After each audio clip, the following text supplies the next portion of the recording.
I'm going to quickly sum up the pros and cons of the Kris Voyager knife that I got on Amazon for $80.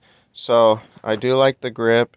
It is hard plastic, um, but I think it's fine. It's good quality, and your fingers are probably not going to slip when you're stabbing if you're holding it tight to get cut here.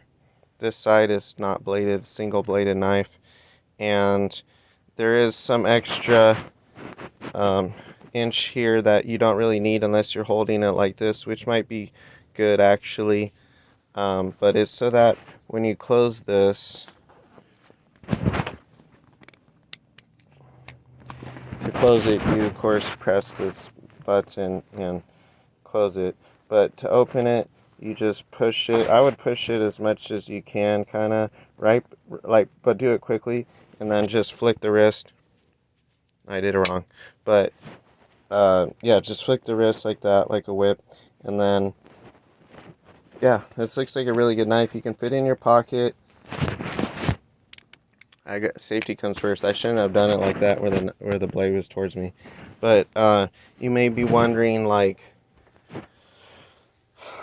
is this knife too big? No, it's not.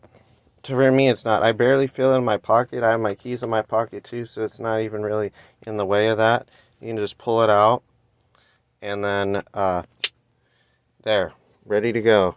You just got to switch your hand position from that to that, and then stab sideways to hit through the ribs easier, or just go for the stomach. Either way, or just slice whatever you can slice. You know, the neck, the wrist, whatever. You probably want to end up slicing their wrists because that's going to be the closest target to you. So you don't have to commit as much. And I would think, well, it really depends, but I would fight if you're right-handed, I would probably fight in a southpaw position unless you feel like you're off balance, because it's like a fencing position where you're closer to them, you know? Um, Even though I was taught to normally fence with my left hand. Maybe you could use your left hand so that you know you're in your normal orthodox stance and stab with it. But either way works for you. I think this is a great knife. The undulations are great for cutting fabric, and it's gonna mess up someone's skin more than just a straight blade and be harder to stitch, and they've never seen this before.